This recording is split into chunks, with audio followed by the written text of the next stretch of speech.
Perjuangan untuk mempertahankan hidup adalah naluri dasar manusia. Rasa takut, sedih, dan gelisah sebisa mungkin dihilangkan dari pikiran.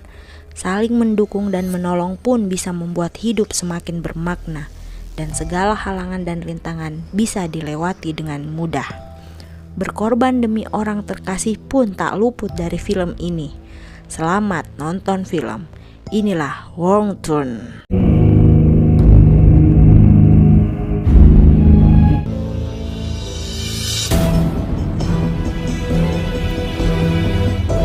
Chris sedang terburu-buru untuk menghadiri wawancara pertamanya sebagai dokter.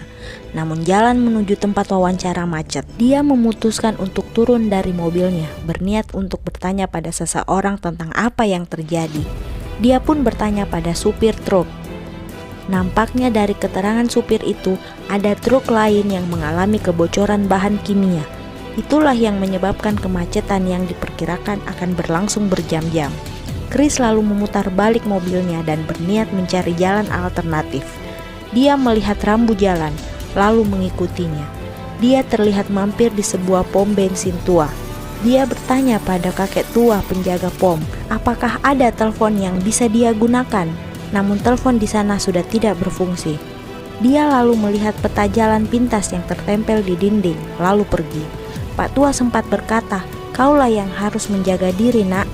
Di jalan, dia melihat persimpangan. Dia lalu memutuskan untuk melewati jalan gunung beruang. Saat mengemudi mobilnya yang laju, dia melihat spion ke arah belakang. Namun dia tak menyangka menabrak mobil yang terparkir di tengah jalan. Panik, dia lalu turun dari mobilnya dan meminta maaf pada pemilik mobil. Nampaknya sekelompok remaja itu dalam masalah.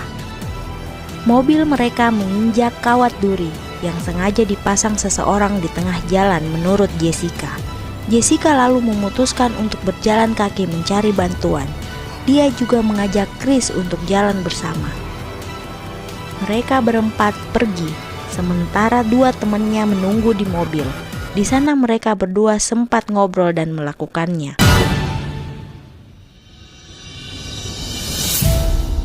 Sementara Chris dan 3 orang lagi melihat ban terbakar di tengah hutan.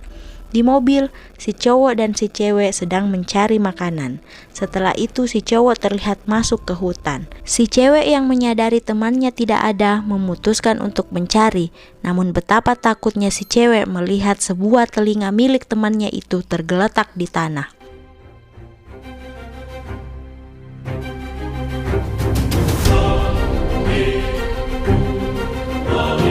Dengan ketakutan, dia melangkah mundur. Namun seseorang dari belakang mencekiknya hingga tewas. Di tempat yang lain, Chris dan temannya terus berjalan mencari bantuan. Betapa senangnya mereka saat di ujung jalan melihat sebuah rumah dengan cerobong asap yang aktif. Mereka menuju rumah itu. Chris mengetuk pintu namun tidak ada yang menjawab. Dia memutuskan untuk masuk saja, diikuti dengan yang lain. Di dalam, Chris dan lainnya yang awalnya mencari telepon malah menemukan barang-barang aneh, dan lebih mengejutkan lagi, Susie yang berada di kamar mandi melihat tangan manusia terendam di bathtub. Dia ketakutan dan lari keluar mengajak kawannya untuk segera meninggalkan rumah itu.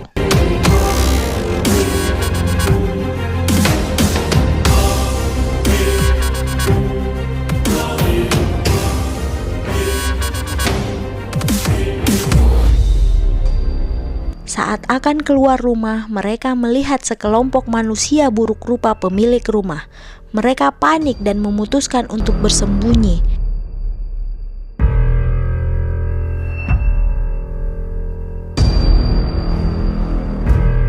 Dari balik pintu dan bawah tempat tidur, Chris dan temannya melihat manusia buruk rupa berjalan memasuki rumah. Betapa kagetnya Jesse melihat jasad temannya digeletakkan di lantai rumah. Keadaan semakin tegang ketika sebuah peluru makhluk buruk rupa terjatuh di depan Chris yang sedang bersembunyi. Melihat makhluk buruk rupa itu tidur, Chris mengajak Jesse untuk keluar dari persembunyiannya dan berencana segera pergi dari rumah itu.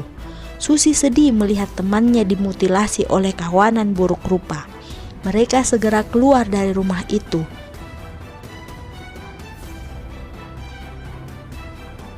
Chris mencoba menahan per pintu agar tidak bunyi. Namun pada saat dia hendak keluar dari rumah, salah satu buruk rupa terbangun dan melihat Chris. Chris lalu berteriak mengajak temannya segera lari ke atas bukit. Kawanan buruk rupa mengejar mereka dengan mobil truknya. Chris dan kawanannya terus berlari. Susie merasa putus asa dan menangis, namun kekasihnya dan Jesse menguatkannya. Mereka berhenti di padang rumput tempat kawanan buruk rupa menyimpan mobil-mobil mangsanya. Mereka yang bersembunyi melihat kawanan buruk rupa menuju ke padang rumput. Chris lalu berteriak mengumpan para buruk rupa untuk melihatnya, sementara si baju kuning berlari ke arah lain untuk mengalihkan perhatian para buruk rupa. Jesse dan Susie secepatnya menolong Chris, lalu mereka segera naik ke mobil para buruk rupa. Saat membuka mobil, Jesse dan kawannya terkejut melihat si cowok sudah tewas. Susie kembali histeris, namun mereka harus tetap naik ke mobil dan segera menjemput si baju kuning. Si baju kuning terus berlari mencari mobil yang dikendarai Jesse. Saat melihat si baju kuning, Jesse menghentikan mobilnya. Susie lalu memanggil kekasihnya untuk segera naik. Namun sebelum naik, si baju kuning terkena panah si buruk rupa dan tewas. Susie sangat sedih melihat kekasihnya. Chris dan Jesse menguatkan Susie, lalu melanjutkan perjalanan mereka mencari jalan keluar. Di tengah perjalanan, mereka terpaksa turun karena mobil tidak bisa jalan terhalang oleh pohon tumbang. Mereka terus berjalan menyisir hutan, sementara seorang buruk rupa juga terus mencari mereka. Saat sudah kelelahan dan kesakitan karena tertembak, Chris beristirahat sejenak.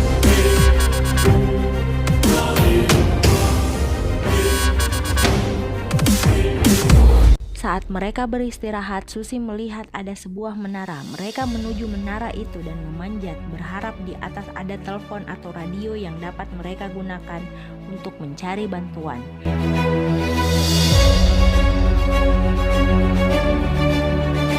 Di atas menara, mereka sempat melihat ke arah jendela untuk mengawasi para buruk rupa.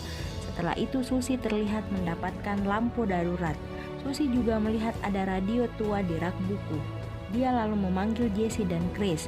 Jesse lalu menyalakan radio itu, namun tidak ada yang mendengarkannya. Chris memberitahu kalau para buruk rupa akan melintasi mereka. Mereka lalu menutup lampu darurat. Namun apesnya, radio tiba-tiba berbunyi. Seorang polisi menjawab panggilan mereka, membuat para buruk rupa mengetahui di mana Chris dan kawannya bersembunyi. Seorang buruk rupa mencoba masuk ke dalam menara, namun Jesse dan Chris menghalangi pintu masuk dengan lemari besi.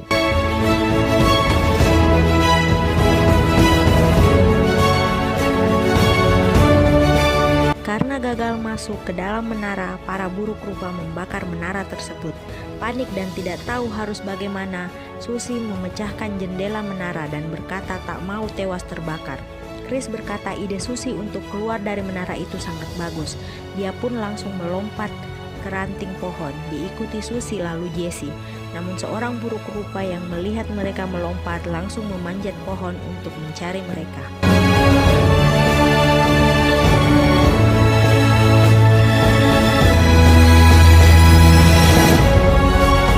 Dengan hati-hati Chris dan kawannya berjalan melewati batang pohon.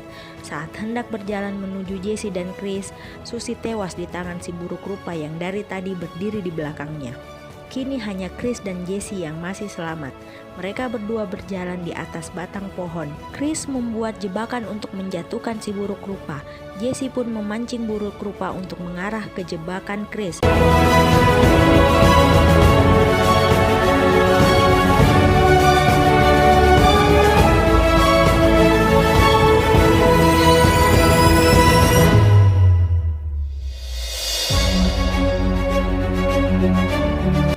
Dengan sigap melepas jebakannya dan membuat si buruk rupa terjatuh. Setelah itu mereka turun dari pohon dan berjalan menuju air terjun. Mereka bersembunyi di balik air terjun. Syukurlah para buruk rupa tidak melihat mereka. Di balik air terjun, Jesse bercerita pada Chris mengapa dia dan temannya bisa berada di tempat itu.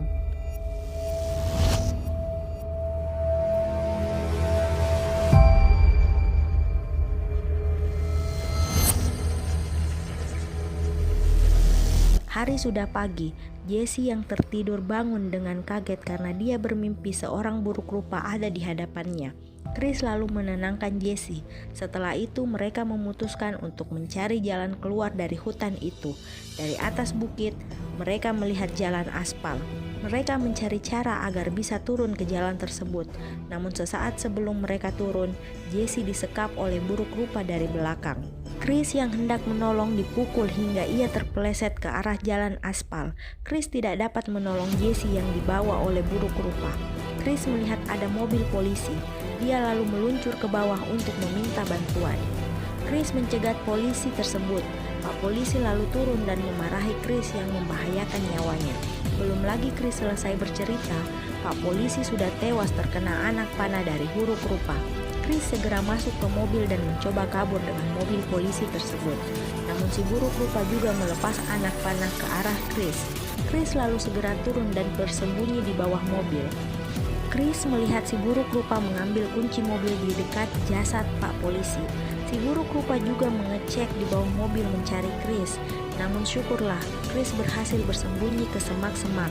Si buruk rupa menaikkan jasad Pak polisi ke atas mobil, lalu membawa ke rumahnya.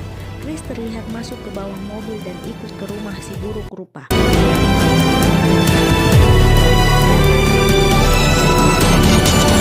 Di rumah buruk rupa, Jesse memohon untuk dilepaskan. Namun seorang buruk rupa hanya melihatnya tanpa ekspresi. Mobil polisi yang dikendarai si buruk rupa sudah sampai. Chris yang berada di bawah mobil segera keluar setelah melihat si buruk rupa masuk ke dalam rumah membawa jasad polisi.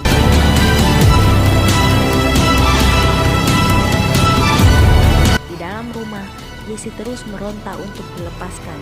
Tiba-tiba rumah para buruk rupa terbakar. Para buruk rupa panik, lalu mencari tahu apa yang terjadi. Di sana Chris juga menabrak dinding rumah dengan mobil polisi. Dia lalu turun dan menghajar semua para buruk rupa. Setelah itu, dia membuka ikatan di tangan Jesse. Jesse berteriak karena si buruk rupa hendak memukul Chris. Chris dan para buruk rupa kembali adu kekuatan. Sementara Jesse berusaha mengambil busur dan anak panah yang ada di atasnya. Jesse lalu memanah ke arah si buruk rupa yang sedang mengangkat Chris. Setelah itu, Chris melepaskan ikatan di kaki Jesse. Si buruk rupa bangkit lagi dan menyerang Chris, namun Jesse dengan sigap menghabisi si buruk rupa dengan kapak. Mereka berdua berhasil menghabisi para buruk rupa. Mereka lalu segera keluar dari rumah para buruk rupa itu. Chris melihat seorang buruk rupa masih hidup. Dia lalu menembakkan pelurunya yang hanya sisa satu ke arah bensin di mobil polisi. Rumah para buruk rupa terbakar bersama dengan pemiliknya. Chris dan Jesse selamat dan menang melawan para buruk rupa.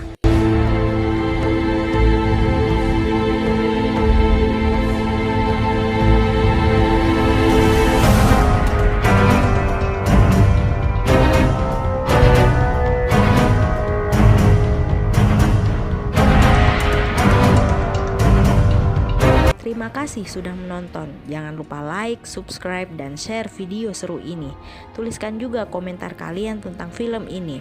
Tonton juga Wrong Turn 2, 3, 4, 5, dan 6 yang lebih mencekam dari video ini. Selamat nonton film.